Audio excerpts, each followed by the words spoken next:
kata yang paling suka muncul tentang Palestina itu adalah konflik.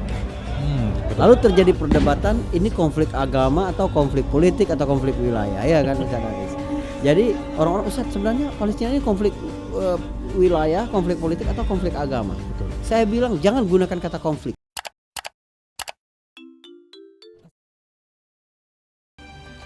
Assalamualaikum warahmatullahi wabarakatuh. 98,4 FM Dias Radio dari lantai 1 Gedung Jeddah Kampus Perguruan Diniyah Al-Azhar Jambi.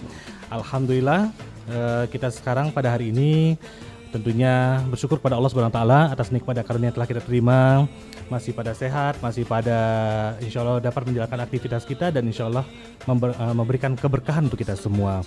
Sahabat Dias, apa kabar semuanya? Kembali kita kembali kita akan tentunya hadir dalam podcast Learning by Doing. Semoga kita semua masih tetap menyimak dan insya Allah jangan lupa sebelumnya untuk like, share, dan komen serta subscribe channel Learning by Doing dan channel Diniyah Al-Azhar TV. Dan pada kesempatan kali ini tentunya kita cukup berbangga dan cukup berbahagia kedatangan seseorang yang tentunya diharapkan mampu memberikan pencerahan kepada kita semua. Umat tentunya butuh sosok yang betul-betul bisa memberikan banyak pencerahan kepada kita, apalagi tentang isu-isu yang ada di media pada saat ini. Tentunya butuh seseorang yang memang bisa mengaplikasikan berbagai macam bentuk pemikiran dan ini bisa diserap dengan baik, penyampaian yang baik tentunya bisa diserap dengan baik oleh kita semua. Sahabat Dias tentunya bertanya-tanya, kenapa kita harus peduli dengan Palestina? Kenapa kita harus memikirkan bangsa lain? Kenapa orang Indonesia mesti harus ikut sama-sama memikirkan kesedihan, kepiluan, dan penderitaan rakyat yang ada di Palestina sana? Untuk itu di hari yang cerah ini, Kamis 10 Juni 2021 atau yang bertepatan dengan 29 Syawal 1442 Hijriah, seperti biasa podcast Learning by Doing dan podcast di Diniyah Al-Azhar TV ini, Dias Talk, kita berharap bahwasanya mudah-mudahan ini bisa mengedukasi, memberikan inspirasi dan tentunya bisa dipetik hikmahnya sebagai pembelajaran kehidupan untuk kita mampu memberikan arti hidup yang sebenarnya dan menjalankan hidup dengan sebaik-baiknya. Bersama kita pada saat ini hadir Ustadz Faris Beki. Beliau merupakan founder Imanped. Beliau adalah alumni Al-Azhar Kairo juga dan alumni Universitas Indonesia.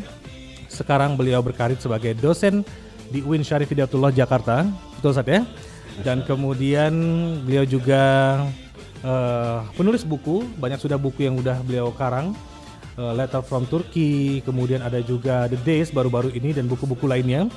Beliau juga merupakan pengisi acara Hikmah di Trans 7 dan juga pengisi acara Islam itu Indah di Trans TV.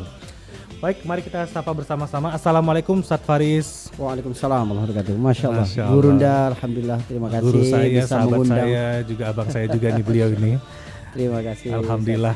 Bagaimana kesan-kesannya berkunjung ke Diniyah Al-Azhar sekali ini? Terakhir kapan ya? 2 tahun lalu mungkin. 2 tahun yang lalu. 2 tahun setengah. Masya Allah. Pertama saya sapa juga sahabat-sahabat Dias. Assalamualaikum warahmatullahi wabarakatuh. Hari ini saya dapat ilmu baru, ternyata ada prank syar'i ternyata ya. Saya ini di prank ya. Ustadz Hafiz mengundang sarapan. Prank syariah berarti ya? Prank syariah berarti. Ternyata diculik Al-Azhar dan bisa bertegur sapa silaturahim dalam ruang virtual seperti pada hari ini. Alhamdulillah ya, ada hal-hal yang mengejutkan dan perkembangan yang luar biasa ketika saya tiba di perguruan ini. Yang pertama adalah ketika disuguhkan kopi panas ya dan sapaan hangat pada pagi hari ini, di depan saya itu terpampang bendera-bendera Palestina. Masya Allah luar biasa. Artinya ada semacam perasaan bahwa murid-murid ya, para siswa di sini itu memiliki visi global dalam kehidupan mereka. Mereka ini tidak hidup untuk diri mereka sendiri. Luar biasa sekali Ustadz Hafiz, alhamdulillah ya. Artinya ini menjadi pendidikan karena simbol-simbol ini penting. Palestina ini sendiri adalah simbol. Betul. Subhanallah, kita lihat kenapa Palestina menjadi simbol. Nabi SAW tidak langsung mi'raj ke langit, tapi melalui ke Palestina kan luar biasa. Dan yang menarik adalah momentum ketika Nabi diperintahkan oleh Jibril untuk maju mengimami. Coba di belakangnya siapa itu? para nabi semua itu. Masya Allah. Dari zaman Adam sampai Isa kumpul semua itu. Masya Allah. Masya Allah, kan luar biasa. Ini jamaah sholat paling berkah dalam sejarah umat manusia. Siapa yang sebenarnya berhak untuk maju itu? Saya berpikir bahwa kalau Adam disuruh maju kan layak sekali. Nabi Betul. Adam disuruh maju. Kenapa? Karena dia bapak bagi Pertama, seluruh. the first, Iya, ya. orang pertama yang diciptakan langsung dengan tangan Allah dalam tanda petik. Ya, kemudian ditiupkan ruhnya langsung oleh Allah Subhanahu Wa Taala. Betul. Setelah itu bisa jadi Nabi Ibrahim juga berhak karena dia bapak para nabi. Atau Nabi Isa, ini kan tuan rumah. Waktu itu kan Nabi Isa alaihissalam yang terakhir di situ. Yep.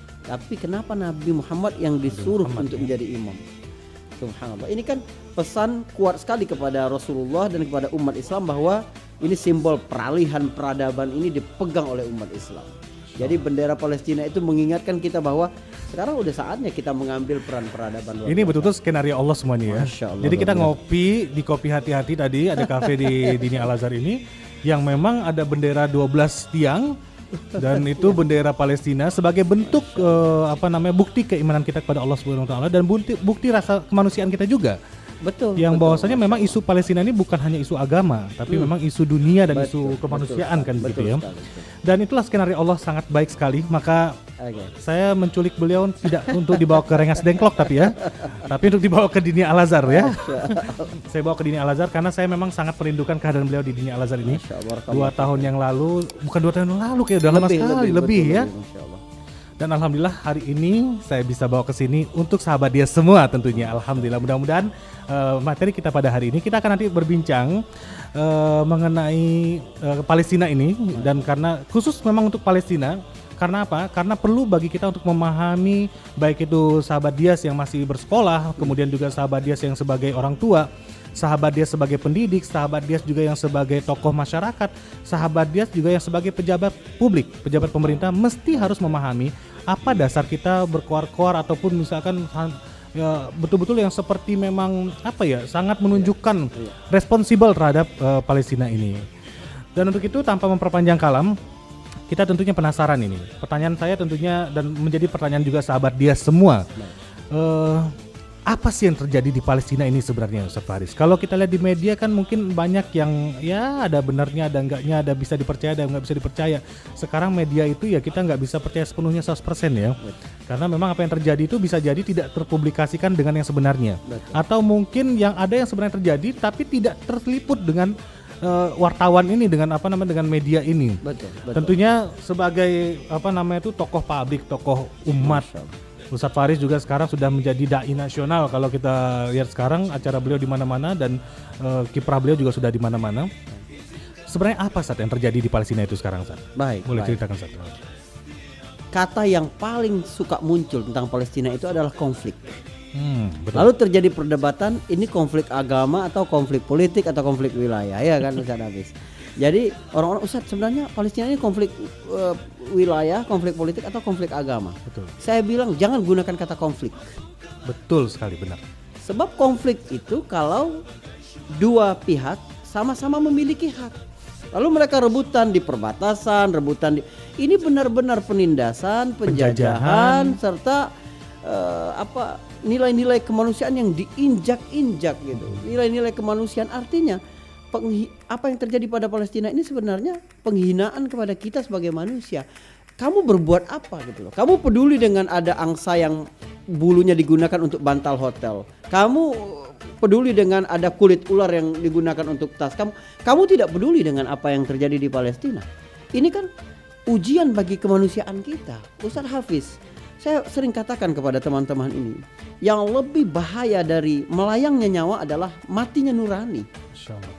Ini bayangkan negara paling malang di dunia 70 tahun lebih 2021 masih ada penjajahan ternyata ya. masih ada penjajahan dan kemudian didiamkan gitu. Nah, kemudian ini juga menjadi semangat bagi kita bahwa ternyata kekuatan-kekuatan besar bahkan lembaga-lembaga dunia tidak bisa diharapkan kalau sekiranya tidak bergerak. People ini bergerak. Ini kekuatan people ini diuji sama sekali ketika terjadi di Palestina. Jadi ini bukan konflik ini pertama, tapi penindasan, penjajahan ya, penyiksaan, genosid ini yang terjadi. Nah, lalu kenapa sampai terjadi begitu? Ini yang perlu Dan kita. bisa dibilang kejahatan juga ya. luar biasa. Kejahatannya itu terstruktur. Karena korbannya juga ada jelas, sipil, anak-anak, Masya Allah. perempuan, betul Ustaz ya? Iya. Jadi seberapa kepiluan kita sebagai manusia ya nggak? Gitu. Ya, jadi sebagai nilai-nilai kemanusiaan kita diuji pada hari ini. Yang kedua ada sifat akhlak baik yang kita juga diuji, yaitu akhlak al-wafa. Al-wafa itu artinya tahu terima kasih. Yep. Negara bisa merdeka itu nggak cukup hanya dengan proklamasi, nggak cukup. Tapi harus ada lobby-lobby internasional mengakui apa tidak. Legasinya ya? Maka dibutuhkanlah delegasi Indonesia yang keluar. Kemudian dipimpin oleh Kiai Haji Agus Salim. Kemana mereka pergi? Palestina. Mustahil kayak Agus Salim itu kebetulan pergi ke Palestina. Betul. Tapi melihat memang simbol umat itu ada di situ. Ketika itu menjadi perhatian, yang lain juga akan memperhatikan. Kenapa beliau ke Palestina? Kenapa ya? ke Palestina gitu loh. Artinya ada kepercayaan yang luar biasa bahwa ini saudara yang akan menerima kita. Betul. Kemudian ketika saudara ini menerima, dia dapat mengajak yang lain. Dan analisa-analisa diplomasi ini masuk akal dan terbukti. Kemudian Mufti Palestina Muhammad Husaini pada waktu itu menggandeng saudagar Palestina Muhammad Ali berkeliling ke negara-negara Arab, lalu satu persatu mulai menampakkan dukungan, menunjukkan dukungan dan mengakui kemerdekaan Indonesia. Pengakuan ini yang paling berharga bagi Indonesia ya. Betul. Diakui. Memang misalnya negara pertama yang mengakui ini kan Mesir. Tetapi dari mana ini? Dari Palestina, bergeraknya dari Palestina. Dan kita sekarang lagi on air di Jambi. Ini menarik Ustaz Hafiz, bahwa orang mungkin sering dengar bahwa rakyat Aceh berjasa membeli pesawat pertama bagi Indonesia. Tapi banyak yang tidak tahu bahwa delegasi untuk mengakui kemerdekaan Indonesia itu ongkosnya itu dari rakyat Jambi. Masya Allah. Betul. Ini baru saya dengar di podcast ini ya. Masya Allah. Ahli sejarah ya Jambi juga mengungkapkan hal ini, bahwa ketika terjadi bom karet, jadi harga karet ini sangat mahal ya. Nah, kemudian rakyat Jambi mengumpulkan uang mereka. Inilah untuk perjalanan diplomasi tokoh-tokoh bangsa Indonesia. 1945 ya berarti ya? 1945 gitu. Jadi siapa yang berikan itu? Rakyat Jambi. Jadi orang Jambi ini harusnya juga melihat apa yang telah dirintis oleh orang tua, oleh kakek mereka. Betul. Itu jangan sampai berhenti di kita. Kita sebagai anak cucu mereka yang memang ternyata punya sejarah baik ya. Betul. Nah, lalu kalau orang bilang, tapi kan ini bisa jadi mereka berhak ke situ. Melihat dari mana mereka ini berhak? Iya kan? Mereka selalu berkata bahwa kami adalah keturunan Yakub yang mendiami di Palestina dari sejak awal. Yakub anak siapa? Anak Ishak. Ishak anak siapa? Anak Ibrahim. Apakah Ibrahim asli orang Palestina? Tidak. Ibrahim ini orang dusun namanya Ur. Nama kampung di Irak itu namanya Ur, sekitar 70 km sebelah selatan Babilonia. Ibrahim pertama merantau ke Babilonia. Terjadi perdebatan dengan Raja Namrud. Lalu kemudian merantau lagi pergi ke Palestina. Kapan itu? Itu terjadi sekitar 2300 tahun sebelum Masehi. 2295 tepatnya. Sementara di situ sudah hidup bangsa Kanaan. Bangsa Kanaan ini asal usul orang Arab. Jadi kalau klaimnya berdasarkan siapa yang lebih tua di situ, dianggap sebagai landlord, pemilik tanah, berarti orang Arab lebih berhak. Karena 4500 sebelum Masehi mereka sudah di situ dari Kanaan. Ini yang di Jazirah ini ya, maksudnya Jazirah Arab ini kan semenandung Arab itu kayak Arab Saudi, apalagi ya, Yaman, seluruh Palestina, daerah Kuwait, Teluk, daerah Qatar apa? Ya. Iya. Jadi mereka sebenarnya Palestina ini sebagai tonggak awal. Betul. Sebab kalau kita ngelihat bendera Yahudi kan bintang Daud. Iya. Kemudian atas bawahnya ada garis biru. Garis biru itu apa? Sungai Nil dan Sungai Efrat. Betul. Jadi dalam keyakinan mereka, tanah yang dijanjikan itu semua yang dari Sungai Nil di Mesir dan 10 negara. Ini sungai paling panjang di dunia di Afrika itu, 10 negara di Afrika, dan Sungai Efrat di Irak. Jadi kalau sekiranya mereka menguasai Palestina, nggak mungkin mereka berhenti. Pasti mereka akan ke Saudi, akan ke Jordan, kita ini berhutang budi kepada orang-orang Palestina yang bertahan dengan sejengkal tanah yang ada di situ. Artinya Palestina bukan hanya melindungi negaranya, bukan, tapi juga melindungi Jazirah Arab dan Jazirah Arab, pusat peradaban Islam, semua.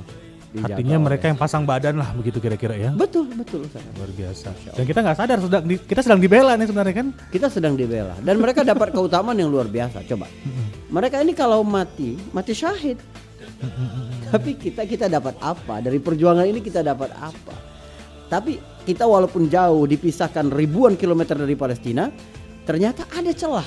Betul. Kita memiliki keutamaan berjuang seperti mereka.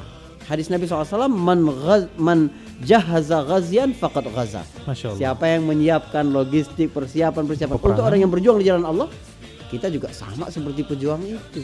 Kami sama dengan berarti orang memberikan iftar buka puasa ya. Betul, manfaat rasa iman seperti orang berpuasa kan menarik ini. Kita Betul. nggak dapat lapar misal kalau puasa sunnah kalau apa. tapi Dan kita selemah-lemahnya dapat pahala iman ya ini yang bisa kita bantu kan gitu kan. Seenggaknya dengan doa, Betul. ikhtiar kita. Dan kalau kita nggak bisa ke medan perang ya minimal kita menyiapkan. Membantu. menyiapkan. Masya Sebenarnya apa yang kita berikan ini nggak cukup sama sekali Betul. untuk mereka. Betul. Tetapi kita ingin bilang kepada Allah, ya Allah, aku hadir dalam medan Ini sikap kita ya. Betul. Dan sikap kita tentu akan diminta pertanggungjawaban nanti di akhirat kelak. Masya Allah, luar biasa ini. Masya Allah. Jadi begini, tadi dari penyampaian apa yang terjadi di Palestina, Masya Iya, Allah ini iya. luar biasa. Ada bukti-bukti sejarah yang memang konkret kita bisa terima dan bisa perdengarkan di sini. Baik. Lalu kemudian banyak orang yang bertanya-tanya. Sahabat Des mungkin bertanya-tanya. Tadi udah disinggung sedikit oleh Ustaz Faris. Kenapa sih kita mesti peduli dengan Palestina? Tadi juga ada Baik, disinggung bahwasanya baik, oh ternyata memang kita di sana mereka ini ternyata sedang bukan membela negara mereka sendiri, ternyata juga membela umat Islam gitu kan. Boleh diperjelas lagi Ustaz Faris, kira-kira kenapa kita harus peduli dengan Palestina? Iya, iya. Why, kenapa gitu ya? Pertama begini, alasan ideologis ini. Mau tidak mau bahwa mayoritas yang tertindas di Palestina itu orang Muslim. Walaupun tidak semuanya Muslim. Artinya orang-orang Nasrani, orang-orang ya non Muslim itu ada juga yang hidup di situ. Tapi secara mayoritas mereka Muslim. Lalu kita menjadi peduli kepada mereka. Ini berarti ukhuwah kita ini sedang diuji. Benar apa tidak? Kita dapat mensyukuri kemewahan ukhuwah. Artinya kita ingin pesan kita kepada orang Palestina, kalian ini nggak berjalan sendiri. Ada saudara-saudara kalian di Jambi, ada saudara-saudara Di kalian stand by you, ya. Subhanallah. Masya Allah. Itu kan luar biasa. Yang kedua adalah Baitul Maqdis ini simbol. Ketika sahabat Abu Dzar Al-Ghifari bertanya kepada Nabi, masjid apa yang pertama kali dibangun di muka bumi? Nabi berkata, Masjidil Haram. Kemudian masjid apa lagi? Nabi menjawab, Masjid Aqsa. Lalu dia tanya, berapa jarak antara keduanya? 40 tahun kata Nabi. Arba'ina sana. 40 tahun. Jadi jaraknya sedikit sekali. Lalu kemudian, jadi ini syiar, berarti simbol kebesaran Allah yang ada di bumi. Apa kata Al-Quran? Dzalika wa man yu'azzim sya'airallah fa innaha min taqwal qulub. Siapa yang mengagungkan syiar, siapa yang mengagungkan simbol-simbol yang dibesarkan oleh Allah Subhanahu wa taala, ini tanda indikasi ketakwaan hati. Masya Allah. Kita mau lihat tingkat ketakwaan hati kita ini di mana? Lihat seberapa kita membesarkan simbol-simbol Allah di atas muka bumi ini. Termasuk Masjidil Aqsa. Ini yang pertama. Jadi indikasi ketakwaan ini. Yang kedua adalah balas budi kita kepada Palestina tadi. Siap. Secara diplomasi seperti itu ya. Betul. Bahwa kita dapat menikmati kemerdekaan pada hari ini, ada jasa Palestina di situ. Lalu kita melupakan mereka yang belum merdeka. Itu masuk akal sehat apa tidak? Jadi orang-orang yang memiliki view yang lebih luas, hati yang lebih lapang, dan akal sehat tahu bahwa Palestina ini urusan kita. Palestina ini urusan semua. Dan legacy itu, pengakuan itu lebih besar dari bantuan-bantuan yang bersifat logistik dan materialis ya. Betul. Betul. Pengakuan itu sangat penting karena harga diri sebuah negara dan resiko mengakui Indonesia sebagai negara merdeka itu pasti bukan besar sedikit, sekali. besar sekali. Tapi Palestina berani dan bertekad memang untuk mengatakan yang hak itu hak menurut mereka seperti itu, yang betul. Apalagi dia tahu Indonesia memang negara Muslim waktu itu kan ya. Iya. Kita kan bisa berkata bahwa kita merdeka tahun 45. Iya. Tapi Belanda misalnya mengakui 49 setelah konferensi meja bundar. Kemudian negara-negara lain ada yang mengakui tahun 47, ada yang. Tapi siapa yang sejak awal dengan seluruh resiko diplomasi yang akan mereka dapatkan? Negara-negara ini gitu loh. Jadi sebagai bangsa besar kita harus ingat siapa yang telah berjasa ikut memberi ruang nafas kemerdekaan ini bagi kita semua. Jadi ada alasan sejarah, ada alasan ideologis. Kemudian ada alasan ini penting untuk sekolah juga. Bagaimana kita menanamkan kepada anak-anak bahwa karakter ini dibentuk dengan kepedulian. Betul. Ini ada tidak ruang latihan untuk peduli yang lebih besar dari masalah Palestina? Mata pelajarannya nggak ada. ini mata pelajaran kepedulian ini. Ini yang harus kita lakukan kepada anak-anak bahwa subhanallah, mereka coba kalau kita lihat orang-orang besar, dia kalau hidup untuk hal-hal kecil dalam kehidupannya nggak bakal besar. Betul. Tapi dia ketika memikirkan lingkungan di sekitarnya, dia menjadi lebih besar. Betul. Memikirkan bangsanya lebih besar lagi. Dan Memikirkan keperluan dirinya terlampaui. pasti. Betul. Karena semuanya akan berserikat. Bagaimana dia melihat ternyata saya tidak berjalan sendiri, bisa lebih maju. Ini kan luar biasa. Betul. Dan begini Ustaz Hafiz, saya ingin sampaikan. Mungkin di antara kita banyak yang melihat simbol pembebasan Palestina ini pada diri Salahuddin Al-Ayyubi. Pernah nggak kepikiran dalam diri kita, dalam diri para pemangku jabatan, dalam diri para pemilik sekolah-sekolah dan seterusnya itu, ada nggak pikiran bahwa bagaimana kita mengembalikan generasi Salahuddin Al-Ayyubi pada umat ini? Kalau nggak kita nggak bisa ini. Coba. Betul.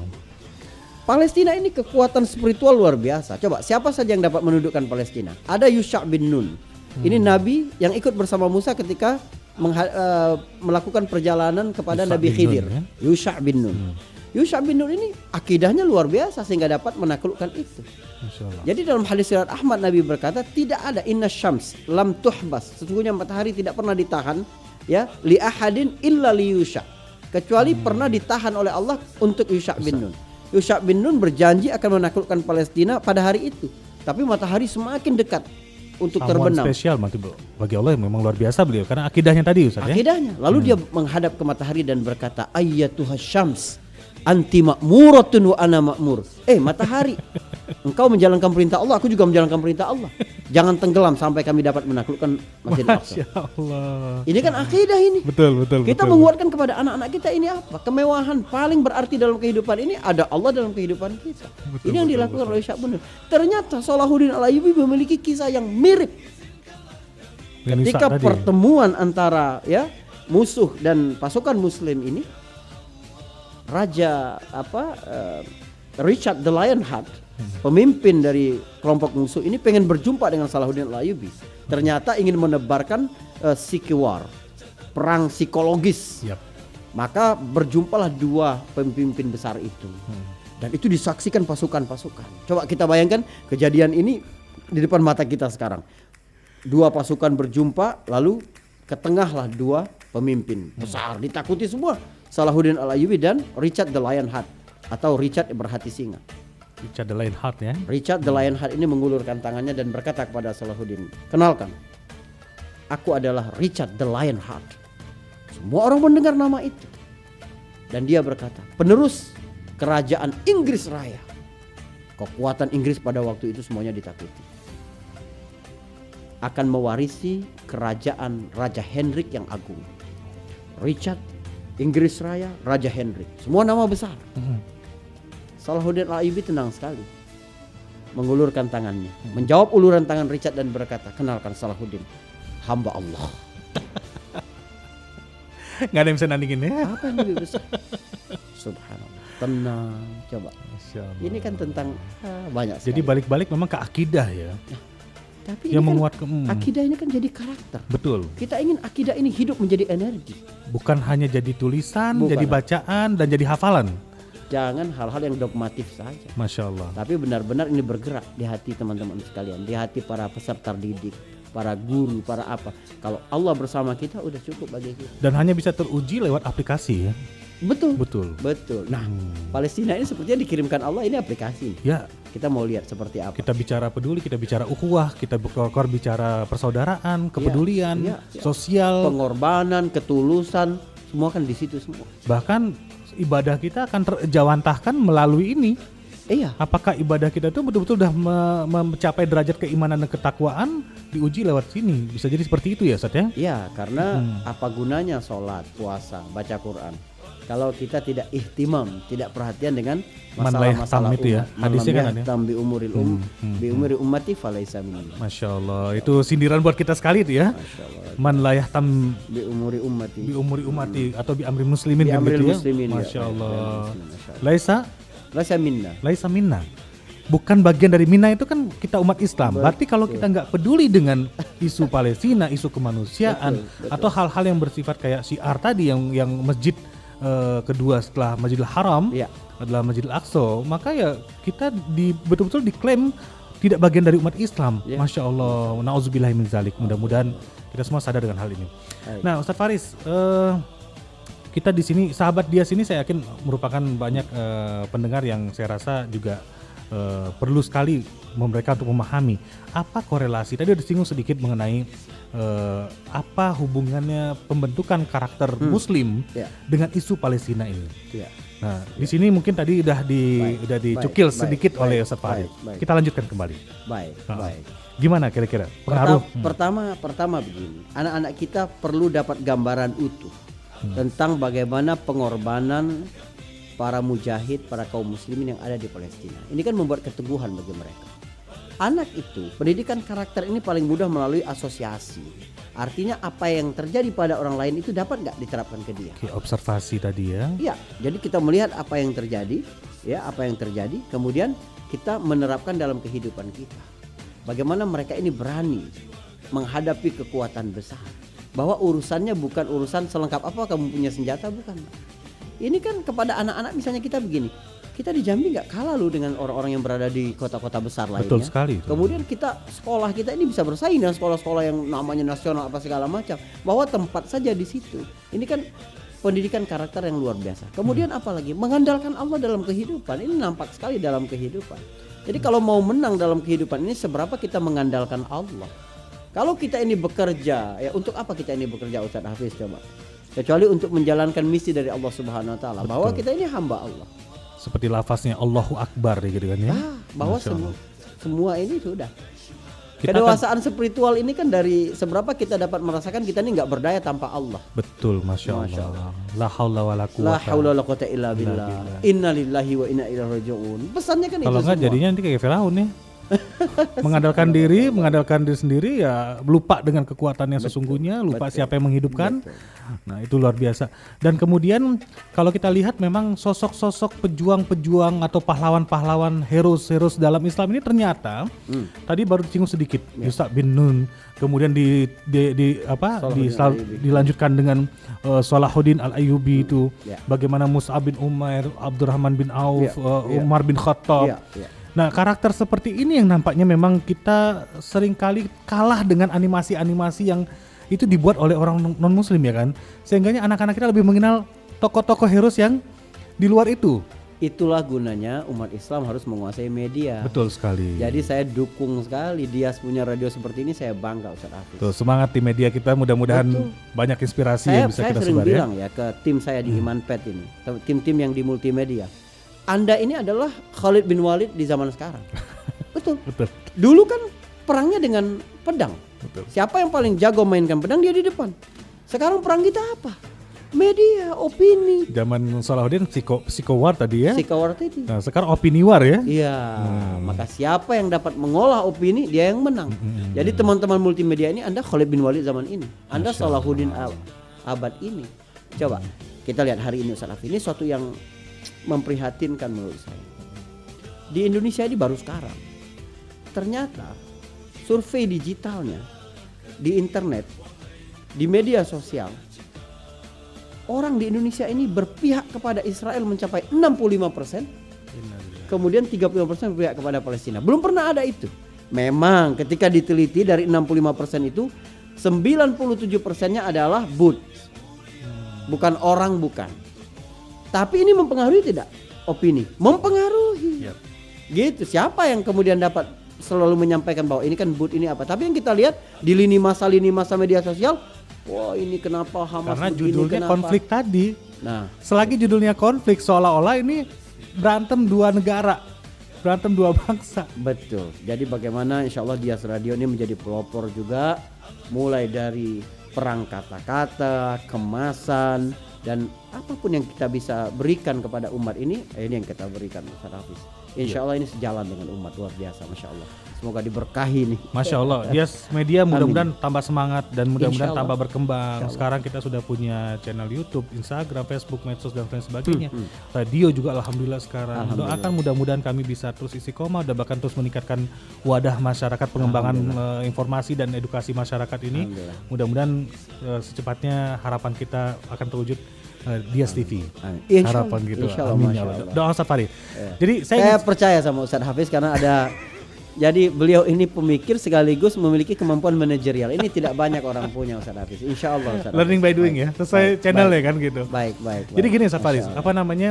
Bagaimana kita mengenalkan sosok-sosok pahlawan pahlawan-pahlawan dari mulai era sahabat bahkan era kepemimpinan Baik. Nabi kerasulan Nabi Muhammad. Lalu kemudian mungkin ini sebagai suggest juga advice buat kita. Bagaimana guru-guru ini tentunya dimulai dari guru-guru memahami tokoh-tokoh pahlawan dan kemudian nilai-nilai dalam kenapa Islam bisa sampai kepada kita saat ini. Tentu ada jasa yang besar. Bukan gampang mempertahankan Islam sampai pada saat sekarang ini.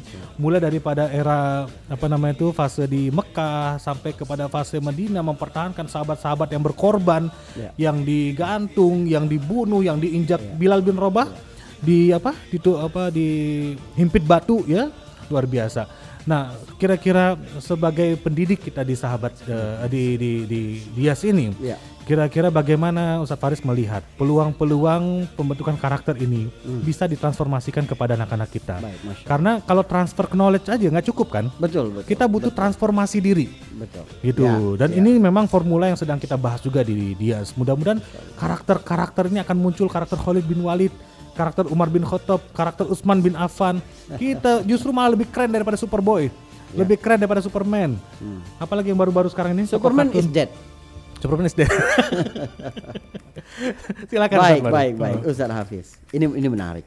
Ada buku bagus, judulnya Hakadha Zahara Jil Salahuddin wa Hakadha Adat Al-Quds. Masya Allah. Beginilah munculnya generasi Salahuddin dan beginilah kembali direbutnya Quds. Masya Allah. Al-Quds ini pernah di bawah penindasan musuh itu mencapai 88 tahun, hampir 1 abad. Lalu kemudian mengusik ini oleh Imam Ghazali. Ternyata di balik sosok Salahuddin Al-Ayyubi, dia bukan pemain tunggal. 50 tahun sebelum itu ada orang yang melihat ini persoalan umat. Imam Ghazali melihat apa 3 persoalan umat ini? Ini PR kita bersama. Juga lembaga-lembaga pendidikan. Yang pertama adalah kecintaan terhadap dunia. Hubud dunia. Yang kedua adalah rusaknya pemikiran dan ulama. Masya Allah. Pemikiran keilmuan dan ulama. Yang ketiga adalah taklid atau fanatisme dalam diri umat. Kalau 3 ini dapat kita obati, bagaimana kita ini berjuang? Kita berbuat ini untuk apa, Ustaz? Kalau untuk dunia, Allah sudah atur. Kamu nih nggak bakal mati kecuali kamu udah makan rezekimu, udah. Tapi bagaimana kita memperbaiki setiap usaha kita, setiap ngajar kita, setiap kita memikirkan gimana sekolah ini menjadi lebih maju, gimana umat ini menjadi lebih baik, gimana? Itu yang bakal kita bawa mati. Coba, kita disuruh kan begitu. Wabtaghi fima atakallah ad-darul akhirah, wabtaghi fima atakallah, apa itu? Datangkan apa yang kamu miliki di dunia ini untuk akhirat. Kan itu. Ayatnya begitu. Jadi kalau setiap orang dengan seluruh kemampuannya berpikir ini untuk tabungan akhirat, insya Allah tamat. Hubud dunia, rusak pemikiran, dan fanatisme. Ini kan di sekolah semua ini. Kita lihat bagaimana gawang-gawangnya itu juga di rumah dan di sekolah. Kadang-kadang kita yang menyedihkan itu konflik itu terjadi antar kelompok sesama muslim. Sesama muslim ini yang sangat menyedihkan era sekarang ya. Justru kita kayak sepertinya berbeda sedikit saja paham mazhab sudah menganggap kenapa ini. Membela Hamas, manhajnya berbeda. Coba bayangkan, manhaj mereka berbeda membela Hamas. Mereka ini tidak bicara tentang sejarah.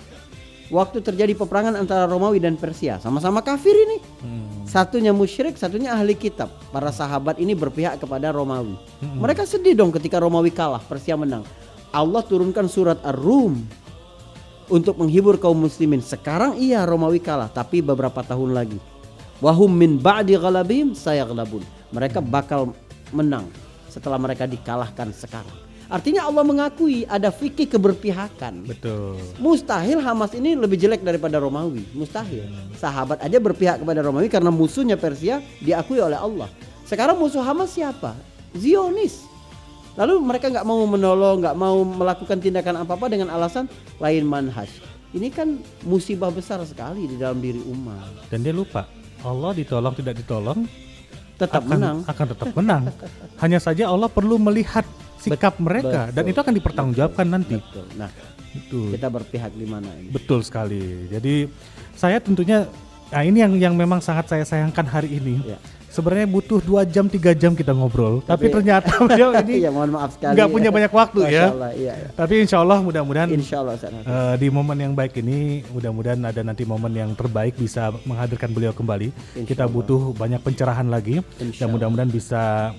Dan beliau ini punya semacam apa namanya itu platform ya, platform urban apa namanya Sat? Ya, Boleh pusat lihat. layanan Nanti masyarakat urban. Kita tulis nanti di sini ya. Masya Allah, Pusat insya apa Allah. channelnya apa segala macamnya nanti bisa dilihat di sini atau IG-nya atau medsosnya segala macam. Insya Allah, insya Dan Allah. banyak sekali saya juga turut membaca banyak pencerahan yang bisa kita dapatkan untuk pengaplikasian diri. Termasuk ke menghadapi ujian, bagaimana cara kita menyikapi persoalan, bagaimana Insya Allah. materi bersyukur, bagaimana mengenal karakter diri, pengembangan diri dan sebagainya. Lengkap sekali ada di beliau ini.